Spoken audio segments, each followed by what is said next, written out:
Christmas approaches, yet nothing could be less festive than the dreary weather towards the end of 1862. Displeased with the inactivity of McClellan, Lincoln directs Union General Burnside to go on the offensive and attack Richmond. Union guns shell Fredericksburg, setting the town on fire. The Union Army crosses the river and loots the city.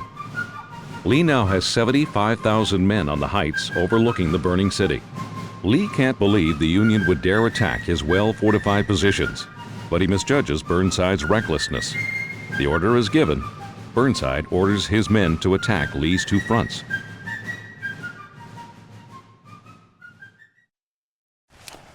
We hold that bridge, soldiers, or we won't be going home for Christmas. We'll be planted here till Judgment Day. When can we get this started? Everyone back home is counting on us. Now move! The Rebs have their reinforcements. We got no... Follow me or die where you stand. Don't forget me. You can still fight. Move!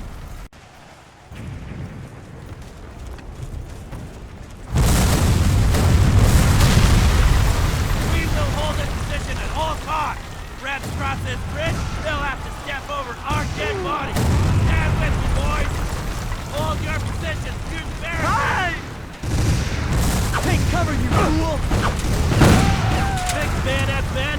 Going to charge.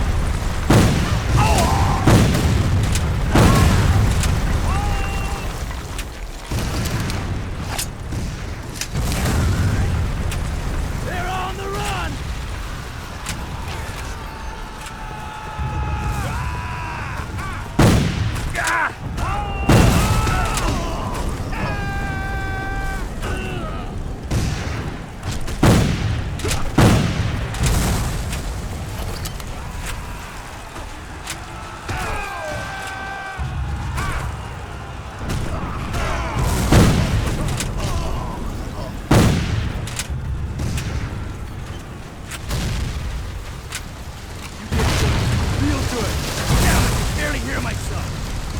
Take out those cannon emplacements and anything that could kill men. We've got the entire brigade coming through here, and they've got to be safe.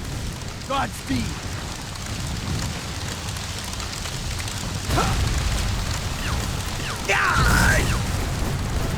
Hurrah!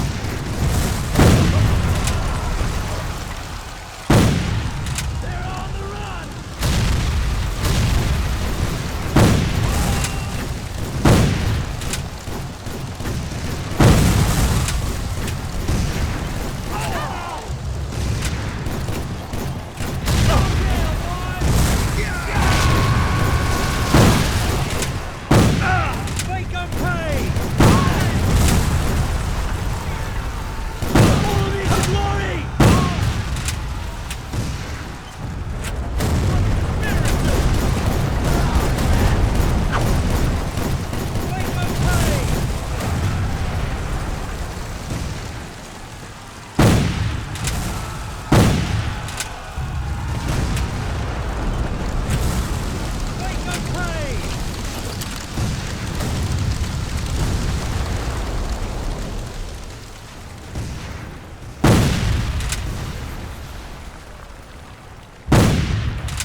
boys!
We got him!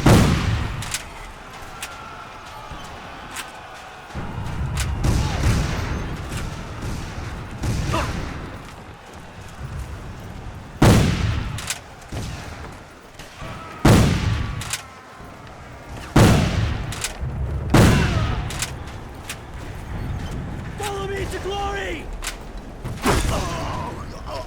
Hey!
In the south, the enemy line is broken, but J. Early's division saves the day for the Confederacy, and the Union Army is repulsed.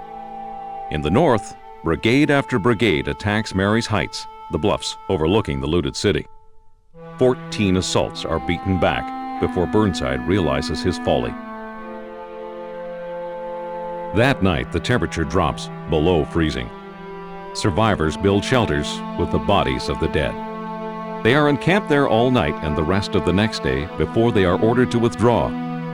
Openly weeping, Burnside wants to personally lead a new charge, but his officers talk him out of it. The slaughter is horrendous. The Union loses 12,600 men, the South 5,300. Lee remarks, "Fortunately, war is so horrible. Otherwise, we could fall in love with it." The survivors finally limp back across the Rappahannock. What had the great sacrifice and lives accomplished? No one could say.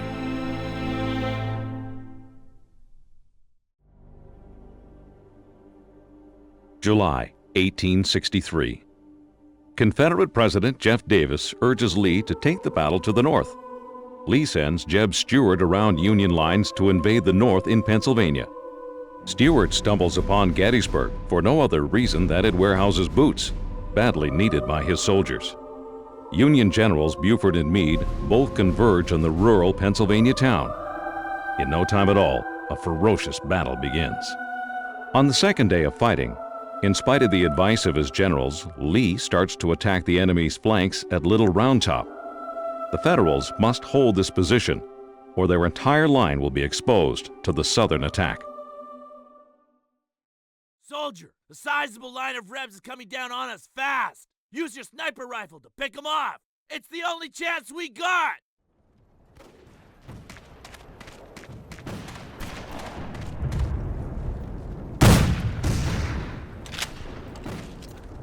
Keep going, man!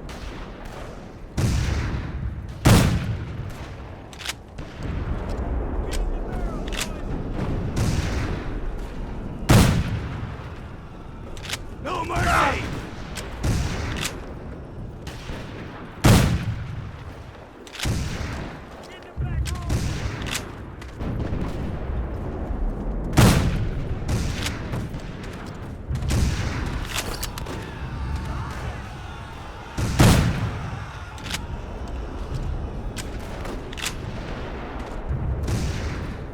Kill them all!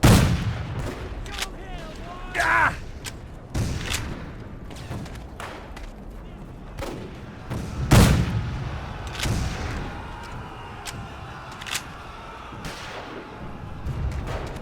Hurrah!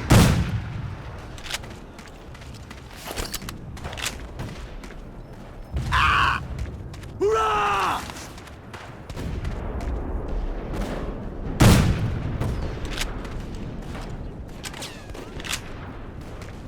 No mercy! Ah!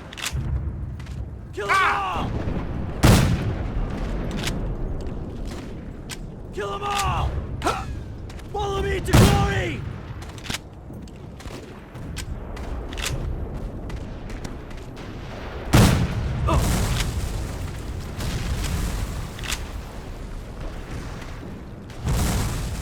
They're ours, man!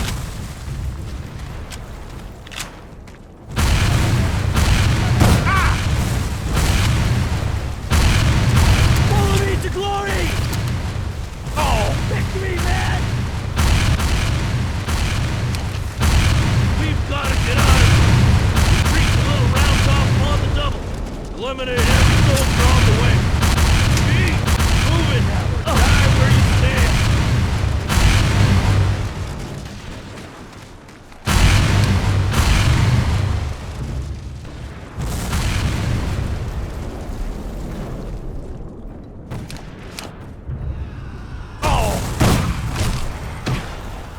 God! Ah!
We got him! Take over the big Gatling gun, son. Mow down anything that isn't already dead. Keep going, man! Follow me to glory!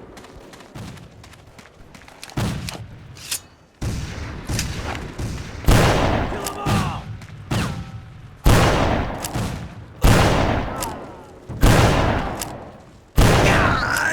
We got him!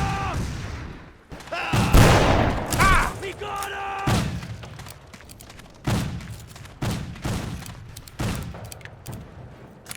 Keep going, man!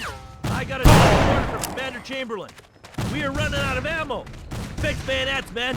We're going to charge. We've got no other option. Move! We got him!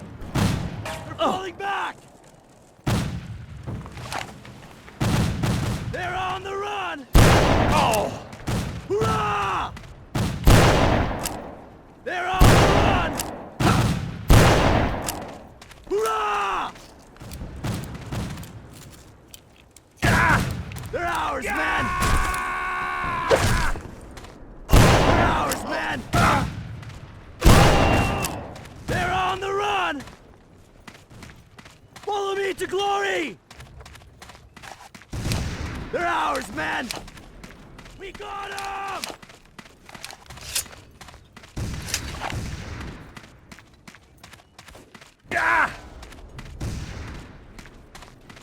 Fix bayonets, men. We're going to charge.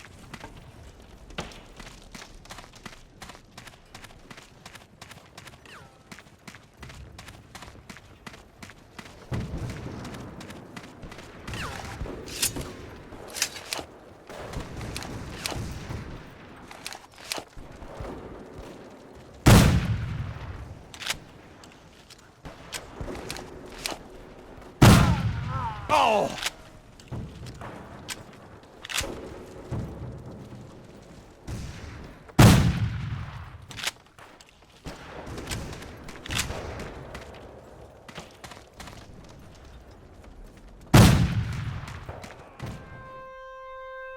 The third day of battle is no less fateful.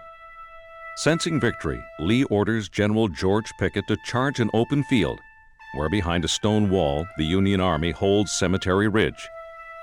At 2 p.m., Pickett begins his charge with 13,000 men. Red flags wave and bayonets shine in the July sun.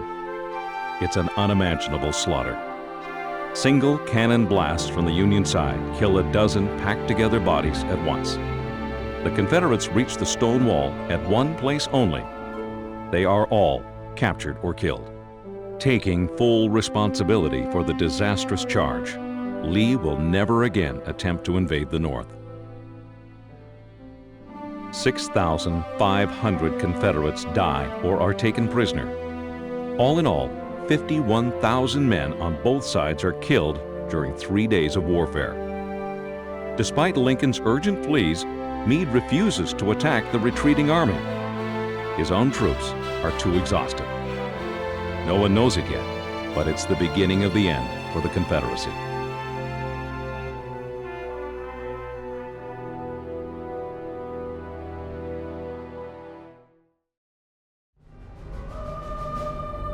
In late November of 1863, the Western theater of war is not going well for the Union. After a crushing defeat at Chickamauga Creek, the North withdraws back to Chattanooga. Remarking that General Rosecrans looks stunned and confused like a duck hit on the head, Lincoln replaces him with Ulysses S. Grant.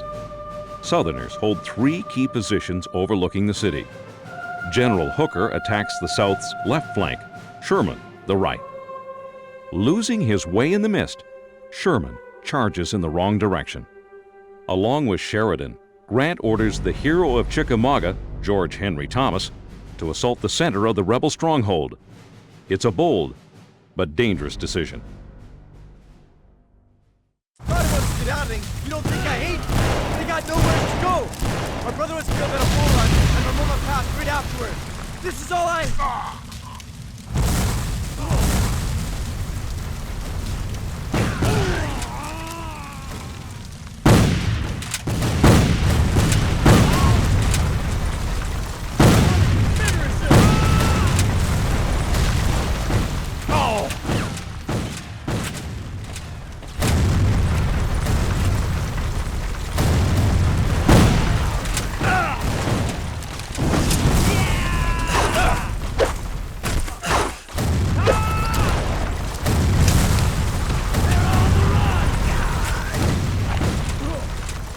the barrel, boys! Hurrah!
Come closer. There's a weak spot. Enemy lines. Take the news to the commander north of here. Tell him to attack and breach their lines. I wish I could be there with you, son.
Dead. We will not give up. Good is for this final assault. We will send them back to Richmond. Men, prepare to fight!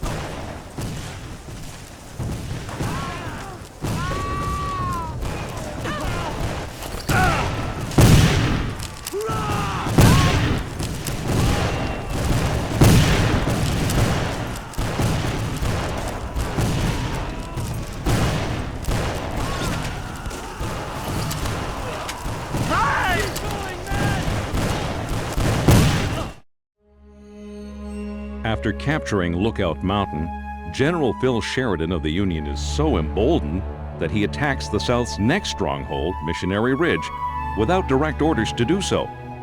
No matter. Nothing the Confederates can do is able to stop him. They withdraw after taking enormous losses.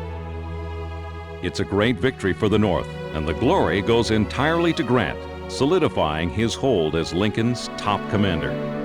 The South will not recover from this stunning defeat, which brings about Bragg's dismissal and opens up the path to the Southern heartland.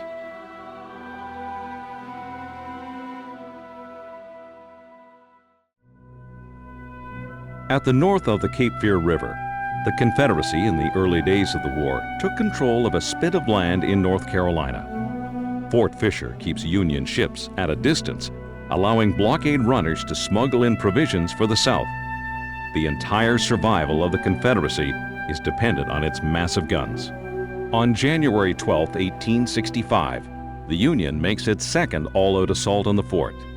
For 2.5 days, the Federal Armada bombards Fort Fisher relentlessly by both sea and land.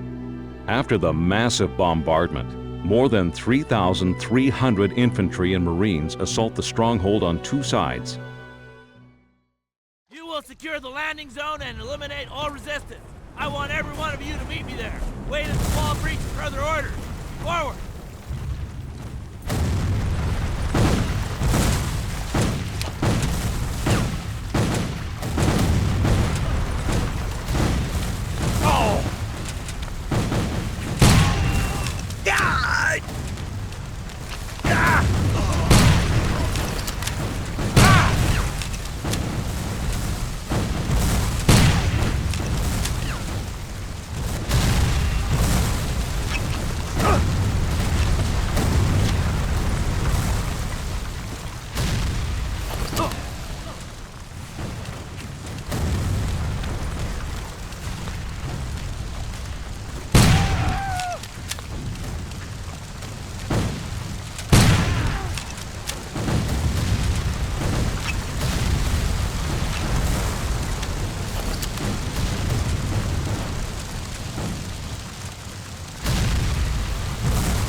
This is nothing but bait to draw enemy fire. Real assault from the swamp. You go along the main defense wall.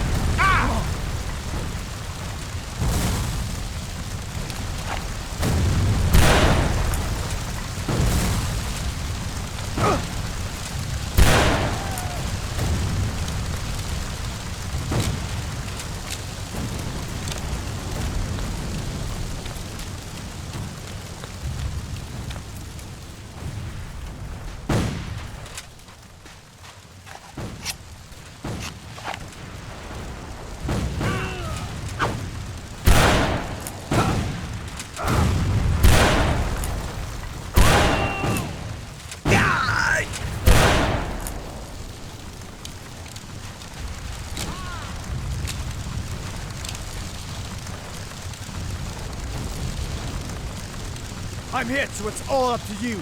Here's a pack of explosives, just in case. Blow that cannon in placement, or our assault is in jeopardy. Don't let me down, soldier.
The assault on the west side of the fort is victorious.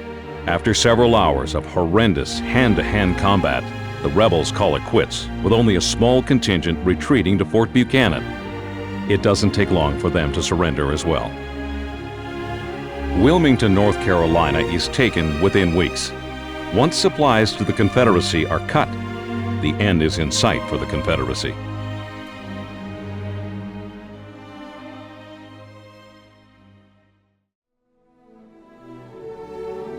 In the spring of 1865, as Southern forces suffer large casualties and a draining of supplies and resources, General James Wilson hopes to deliver a knockout blow in Selma. His plan is to capture and destroy the large Confederate arsenal there and draw away Nathan Bedford Forrest from Mobile.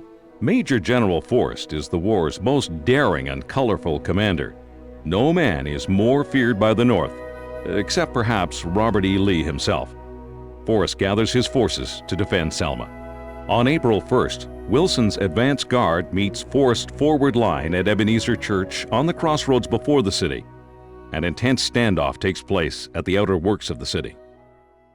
Soldiers, we've encountered fierce resistance by Ebenezer Church. You will eliminate that threat at once!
It is imperative that they get them. The great offensive on the city is about to begin.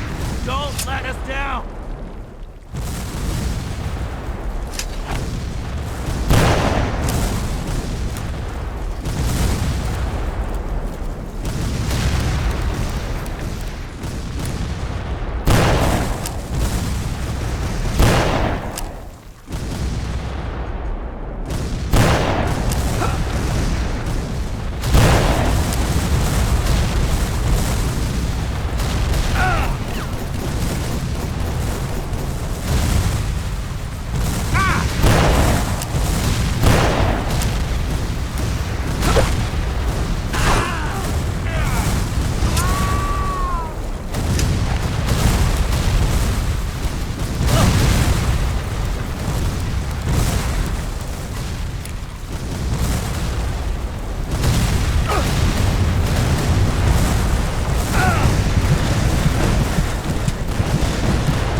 give you cover, buddy. You gotta move through the trees and meet up with the commander. Don't worry none about me. You just do it.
Show me the note, soldier. The assault is about to begin? Very well. My men should already be in the city doing their work. That's it! Prepare yourselves, men! We have destroyed their warehouses. This means no ammo or weapons anymore. Victory's ours! Attack! Finally, Selma's fortifications fall. General Wilson himself leads a mounted charge forward. After a day of vicious combat, Selma is in the hands of the Union. In the darkness, the Confederates flee. Badly wounded, General Forrest barely escapes by swimming across the Alabama River. Even Nathan Forrest cannot stop the inevitable. With their main manufacturing centers of Atlanta now captured and Richmond in its last throes, Confederate soldiers worry more about feeding themselves than making war.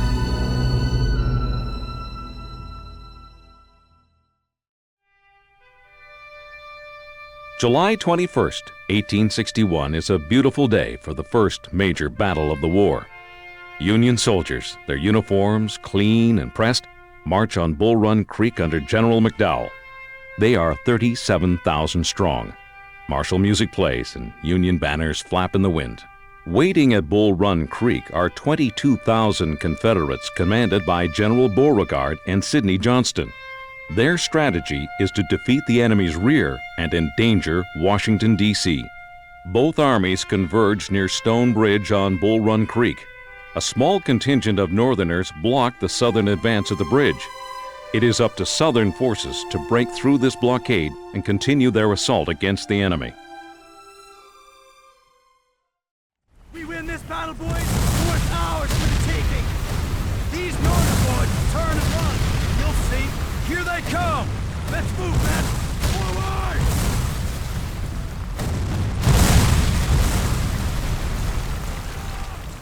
Oh!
ours, man!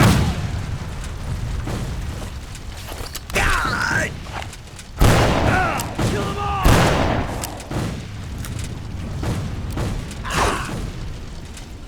Hey! They're on the run!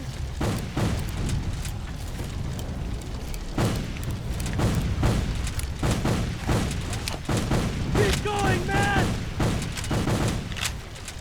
They're ours, man! We got 'em!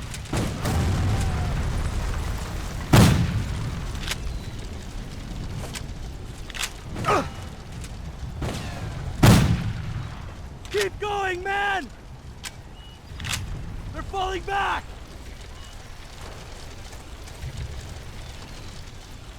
Keep going, man! No mercy!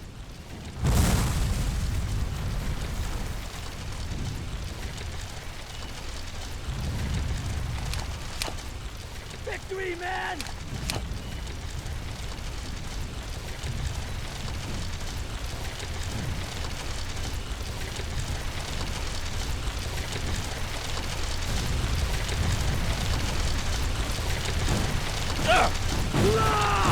Soldier, a cavalry charge will occur down the road, right through the Union center. All 3 barricades must be blown to protect the charge. Here are your explosives. Good luck!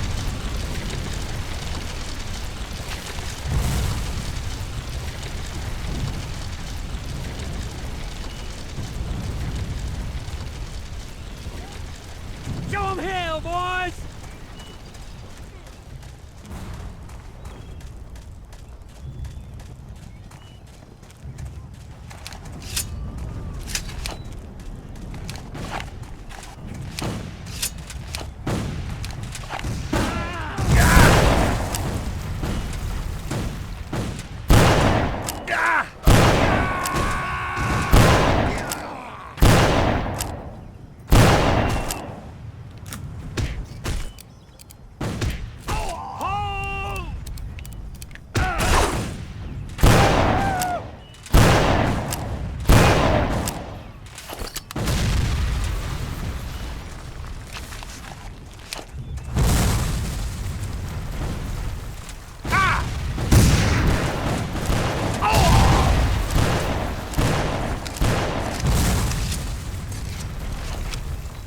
Follow me to glory!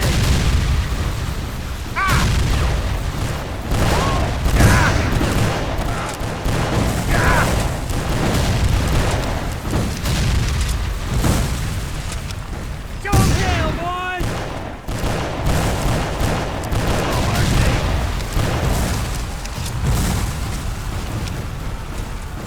Show 'em hell, boys! Follow me to glory! No mercy!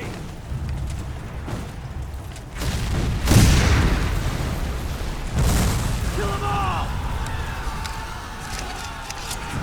No mercy!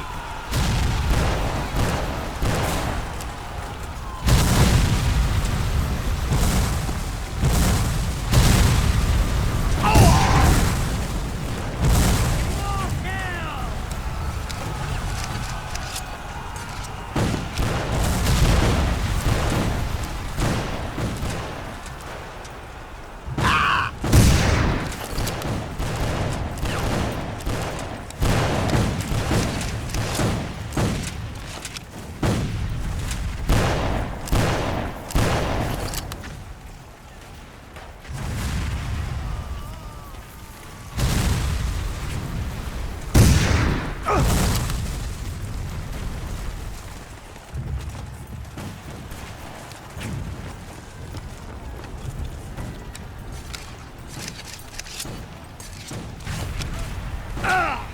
Destroy that sniper's nest! Go! We got 'em!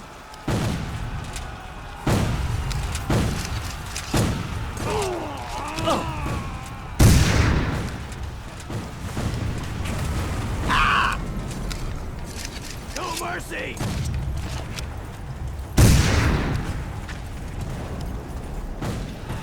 Kill them all! Kill them all! Falling back!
They're on the run!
A Union victory looks assured when Confederate General Thomas Jackson is told, "General, they're beating us back."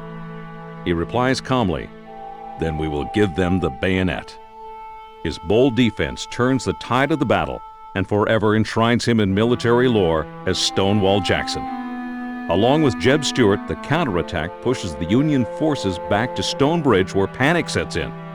It turns into a full-blown rout for the Union. 5,000 Union soldiers never return home. Those that do stagger back to Washington, D.C., their clean uniforms now bloody and tattered. The Union is humiliated, and the event comes to be known as the Great Skedaddle. In Richmond, Confederate President Jefferson Davis rejoices and claims a great victory over the Union. But it's clear now to both sides that this war will not be short nor painless to either side. Spring of 1862. General McClellan refuses to fight with his enormous Army of the Potomac. But General Ulysses S. Grant is anything but timid.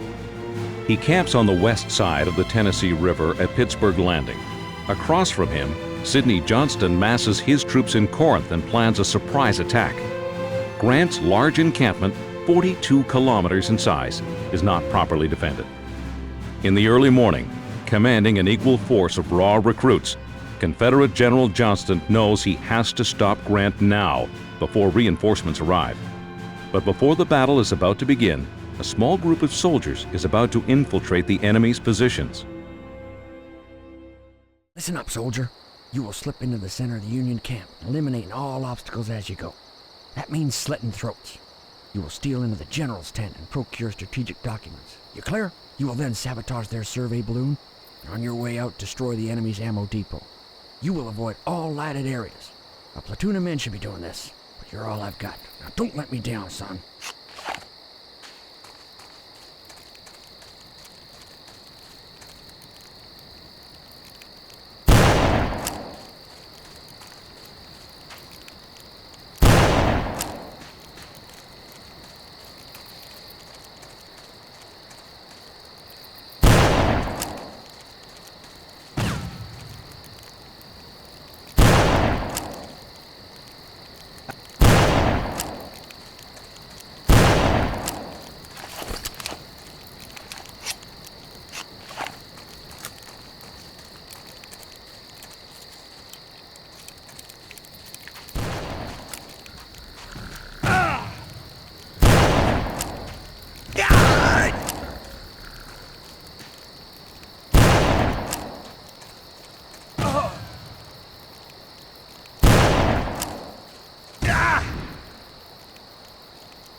Oh!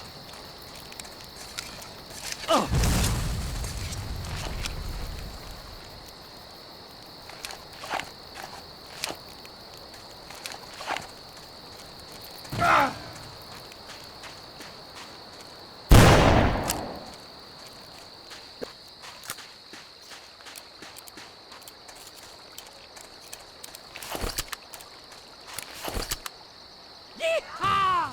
You did it all right. Jeff Taylor's gonna give you a medal for that, I guess. Now, let's get back to the boats.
Taking heavy losses, the Union finally retreats to the Tennessee River. They hold that position as a dozen massive assaults are launched and 62 cannons blaze away. Confident of a total Southern victory, General Beauregard is shocked to face 72,000 enemy soldiers the next morning, as Buell has arrived the night before with reinforcements. Grant takes the field and forces the South to withdraw after a murderous engagement. All in all, after 2 days of fighting, there are 23,000 casualties, more than in all previous American wars combined. The costly Union victory shakes the divided nation to its very core. The war is a calamity that will require more bloodshed and sacrifice than anyone could have ever imagined. For Grant, the victory only steels his determination. The way to the South is now open.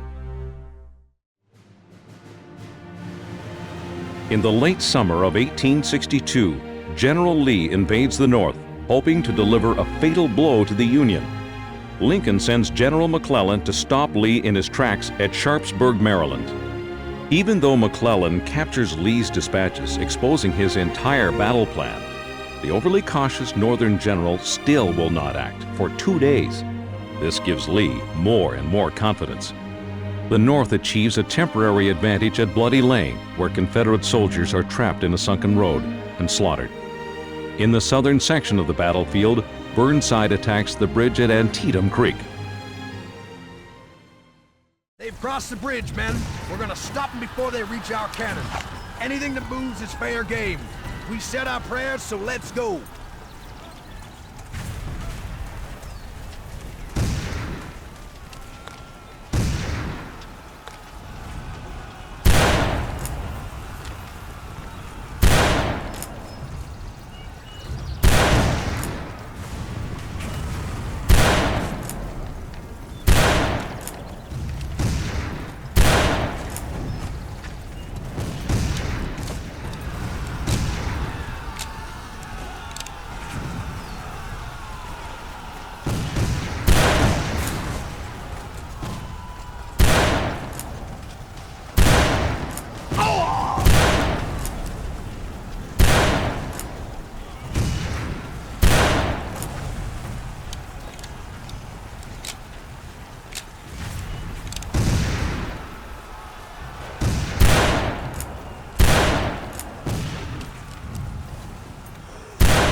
Why are you leaving, boy? Get back to your company, soldier.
Eliminate those hightailing Federals now!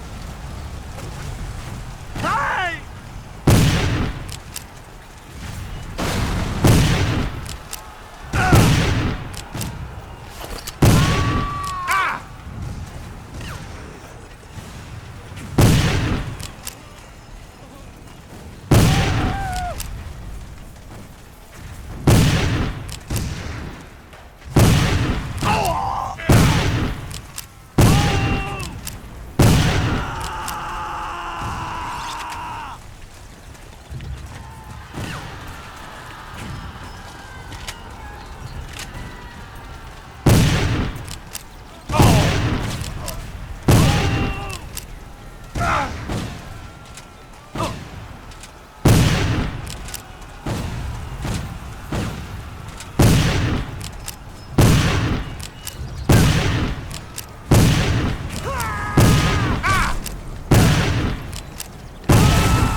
The sneaky bastards have infiltrated the woods, trying to attack our artillery from the rear. Protect them, soldier, at all costs! Oh!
The enemy cannot be allowed to cross that bridge, or they'll be out of range of our big guns.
Lee is overwhelmed at Antietam Creek and has no more reserves to bring up. It looks like his army will be destroyed when at the last minute General Ambrose Hill arrives with reinforcements and beats back the northern advance. The next day, Lee expects an all-out attack and certain destruction, but no attack comes. Once again, McClellan allows the great general to escape. He retreats back into Virginia, able to fight another day. The battle does not give either side a decisive victory, and yet 23,000 casualties occur, 9 times the number that fell at Normandy.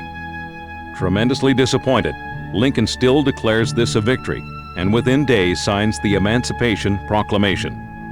England decides against backing the South, an act that will affect the entire outcome of the war.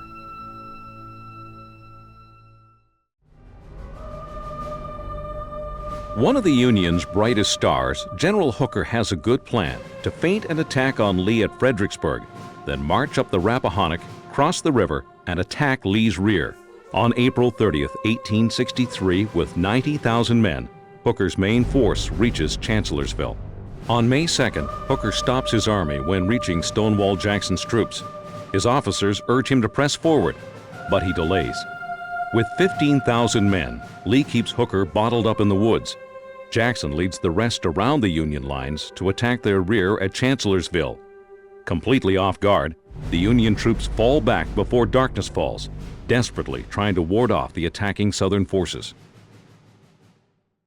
Move closer, soldier. Your job is to take out those signal towers yonder. Shoot any snipers or guards on the way. Understood? You do that, and there's a bigger prize. The ammo depot at the end of the camp. I'm counting on you, boy.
Listen up.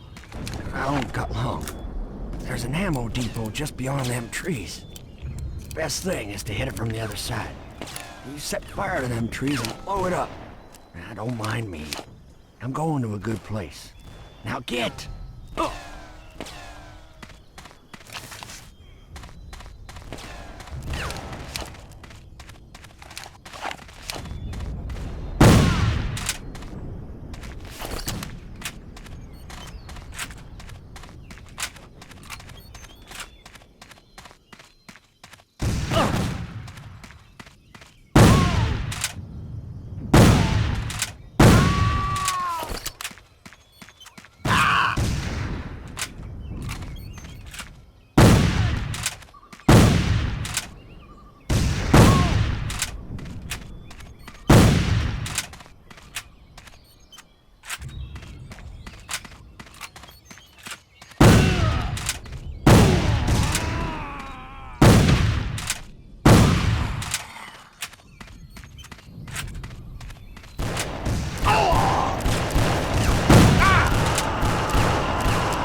Because of the late attack, Jackson doesn't have time to finish the job. He rides after the retreating Yankees, considering a night assault. When he returns, confused Confederate sentries mistake him for the enemy. 2 of Jackson's aides are killed, and he's shot twice in the arm. The limb has to be amputated. The next day, Hooker orders a retreat, and the Union Army crosses back over the Rappahannock. The defeat is total. Hooker loses 17,000 men. It's Lee's costliest victory to date. He loses 13,000 men, including his best general. On May 10, 1863, Stonewall Jackson takes a turn for the worst and dies of pneumonia.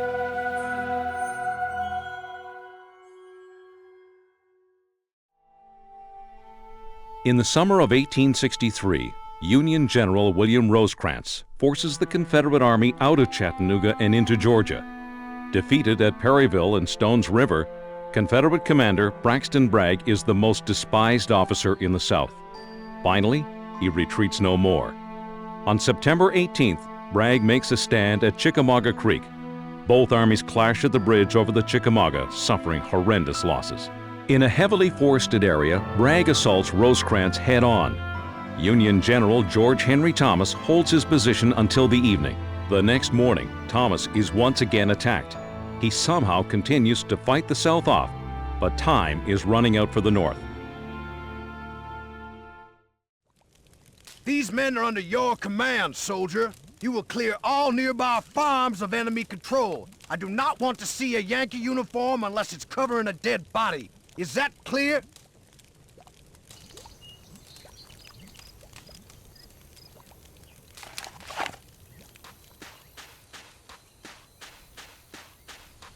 Send them back home, soldiers!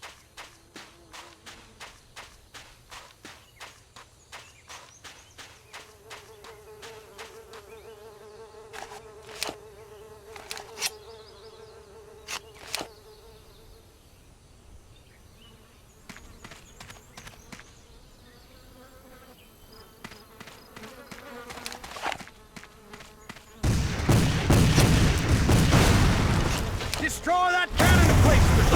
Forward, boys! Ah!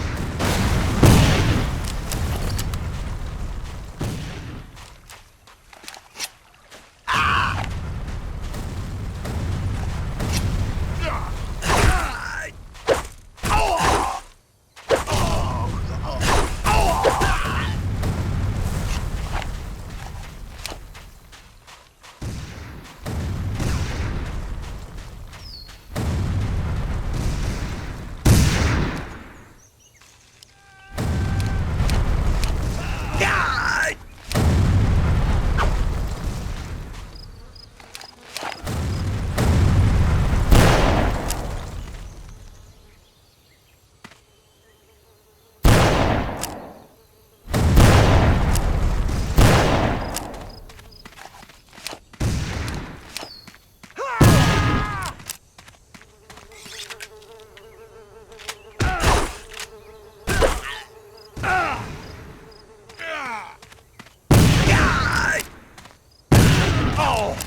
Gotta get us out of here! Use the explosives from the wagon!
A gap in the Union line, is it? Very well. We'll take full advantage. Bring me a courier. Soldiers, prepare for an assault. You've done well, soldier. The battle may well turn at your initiative. The Union hastily withdraws from a ferocious rebel attack. Fortunately, General Henry Thomas commands the remnants of 7 divisions of the Army of the Cumberland. He repulses assault after assault, barely averting a complete rout of the Union. He later is lionized as the Rock of Chickamauga for the heroics he shows that day. It turns out to be the 2 bloodiest days of the war. The Yankees lose over 16,000 men, and the South over 20,000. Licking their wounds, the North withdraws to Chattanooga. Humiliated by the loss, Lincoln replaces Rosecrans with Grant. It turns out to be his best decision of the war.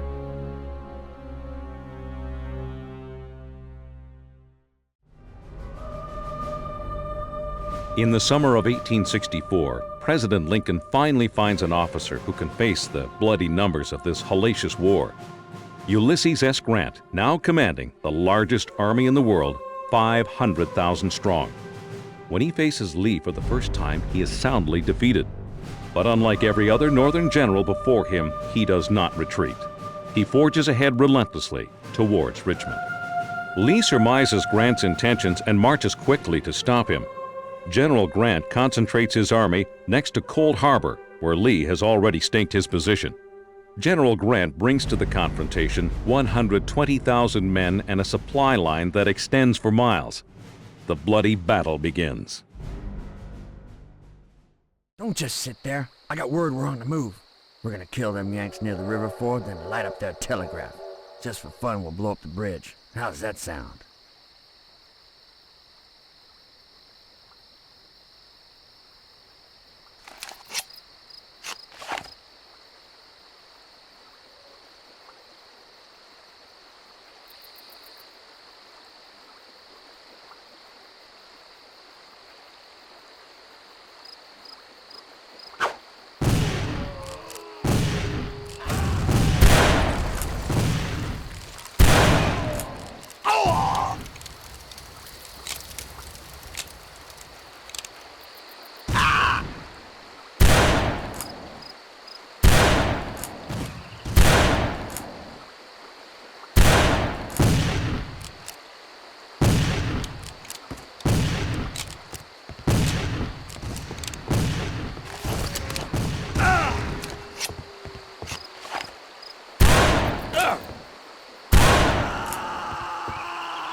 On June 3rd, General Grant hurls 3 corps of men at Lee's entrenched army.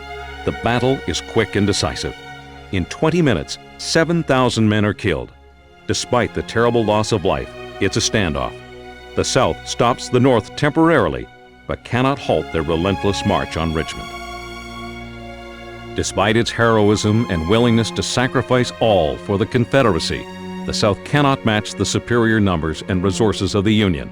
The end is in sight for the brave soldiers in blue.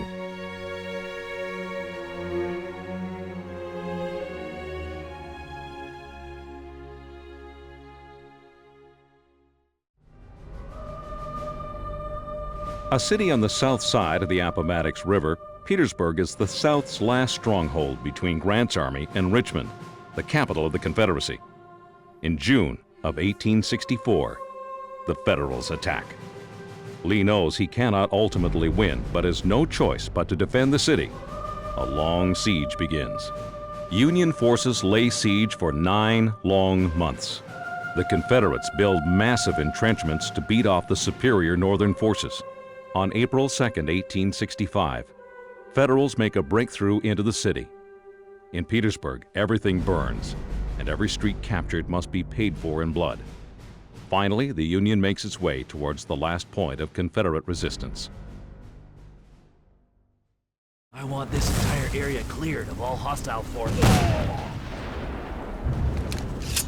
Follow me to glory!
cover now!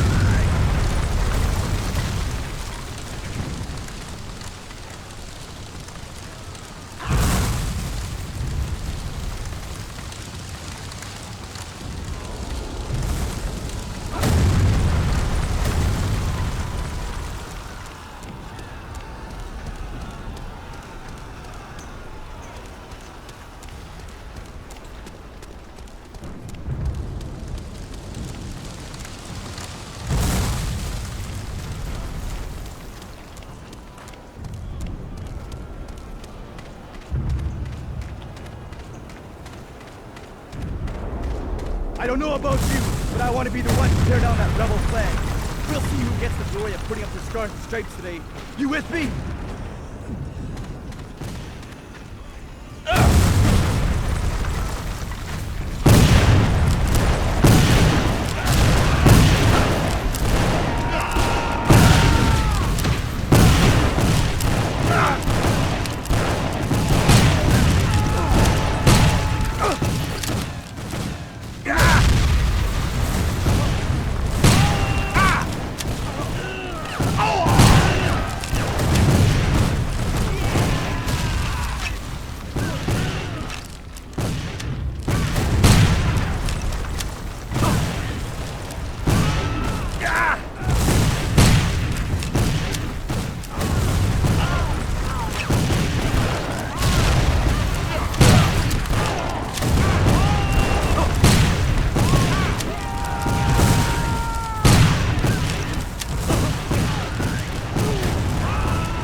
Broken, Lee's army is finally forced to retreat. President Davis is in church when he receives a message from Lee that he can no longer hold Petersburg. Richmond must be evacuated. This terrible war that divided neighbor from neighbor and tore families apart is close to its bloody end. After losing well over 100,000 men in this battle alone, Grant has done what no other Northern general has achieved. From now on, the country is finally able to look towards the future and begin the great healing process that will unite the nation once again.